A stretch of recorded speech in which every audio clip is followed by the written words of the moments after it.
move a lot slower, actually.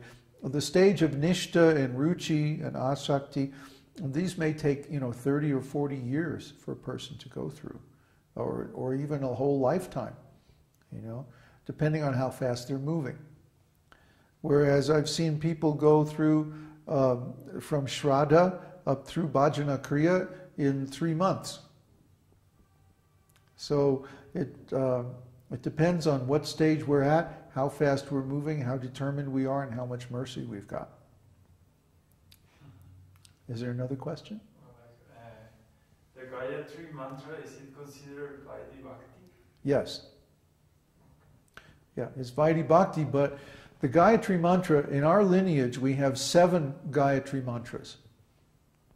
There are many, many Gayatri mantras. Usually if you ask about the Gayatri mantra, they're talking about the Savitri Gayatri, that worships the sun. And this is the main, or actually the first Gayatri mantra, because the route to liberation, or leaving this material world, goes through the sun. When the sadhu leaves his body and he's going to the spiritual world, the first place he goes is to the sun. And then from the sun he goes to the higher planets and then out, like that. But after that, there are 6 more Gayatri mantras that we chant. And these are different levels or stages of consciousness. And you can actually feel when you're chanting, you're going through these different levels of consciousness, higher and higher. It's very beautiful. Another question? In the Gita, Krishna says that after realizing his message there is nothing more to be known. Then, how do we understand the need to study the other scriptures? Oh, well, if you can just read Bhagavad Gita and realize everything, that's great. But in practice, it requires more detailed explanation. Bhagavad Gita is like the Reader's Digest version. It's very short.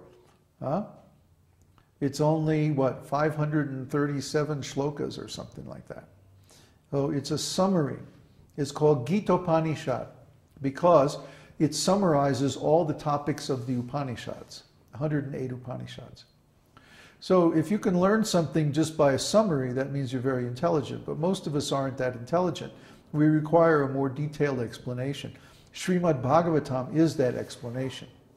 So you'll find, even from a standpoint of plot, that Srimad Bhagavatam takes up where the Gita leaves off, or actually Mahabharata.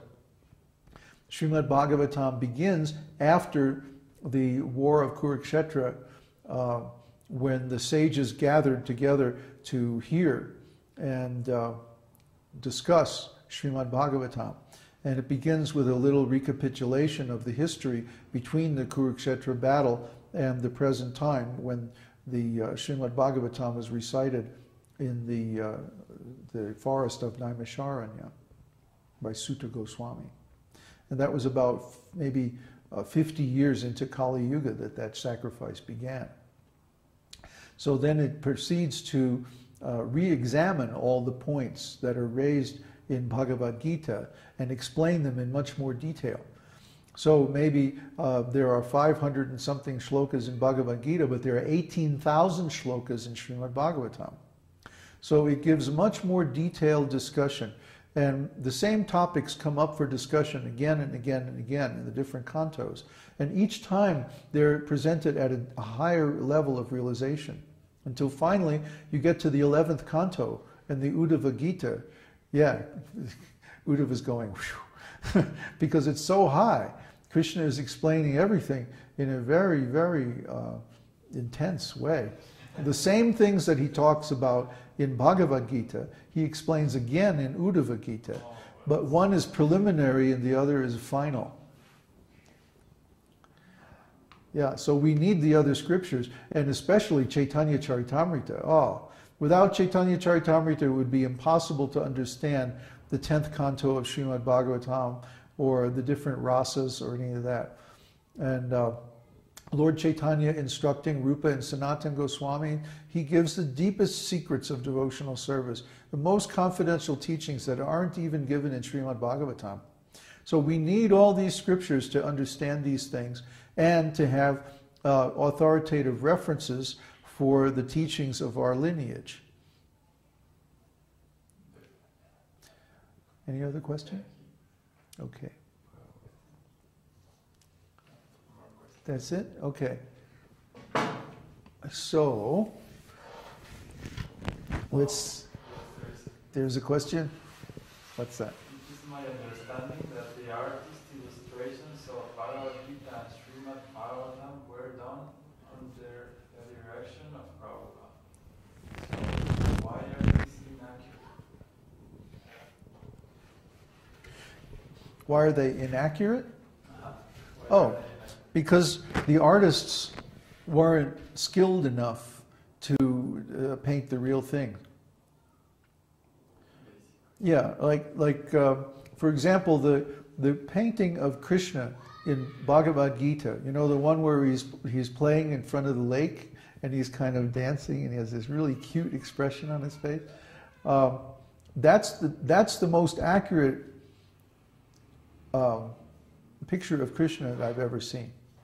I mean, maybe some of the other paintings have more detail about the little, you know, necklaces and his crown and stuff like that, or whatever, you know. But that one actually captures his attitude, his mood, better than any other that I've ever seen. And that was done under the direction of Srila Prabhupada.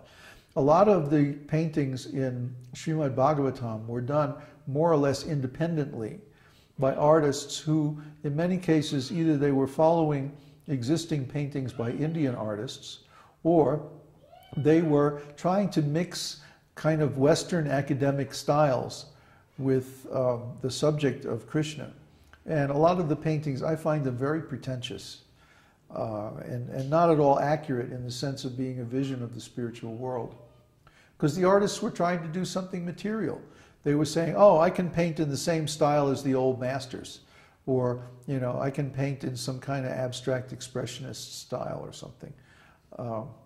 Basically trying to impress mundane people with their art, instead of trying to just give a clear vision of how the spiritual world is like. For example, in the spiritual world, there's no shadows. Everything is self-effulgent. So it's not like the light is coming from the sun or the moon. The light is coming from within everything. And I find those early paintings that were directly supervised by Srila Prabhupada have a much greater resemblance to the actual spiritual visions. Any other questions? I know sculpting lordship and its spirit term. Ah.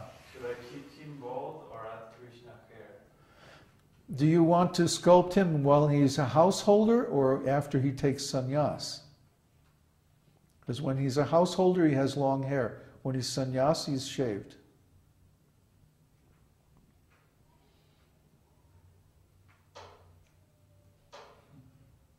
No response? Okay. Keep the hair. Thank you very much. Okay. This helps.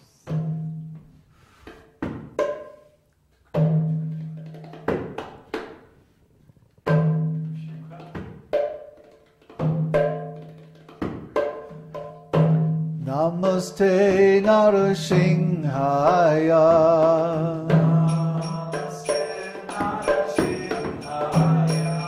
Prahlada Dayine.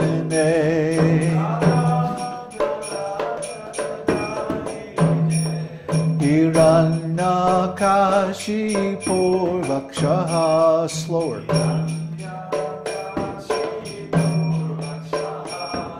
Shilatankana kalaye.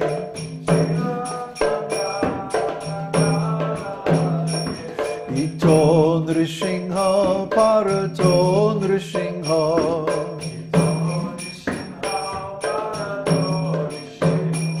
Yato yato yamitato nrishingha.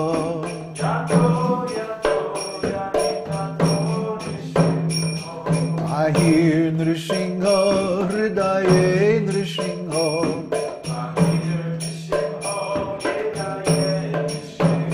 Narasimham sharanam prapade.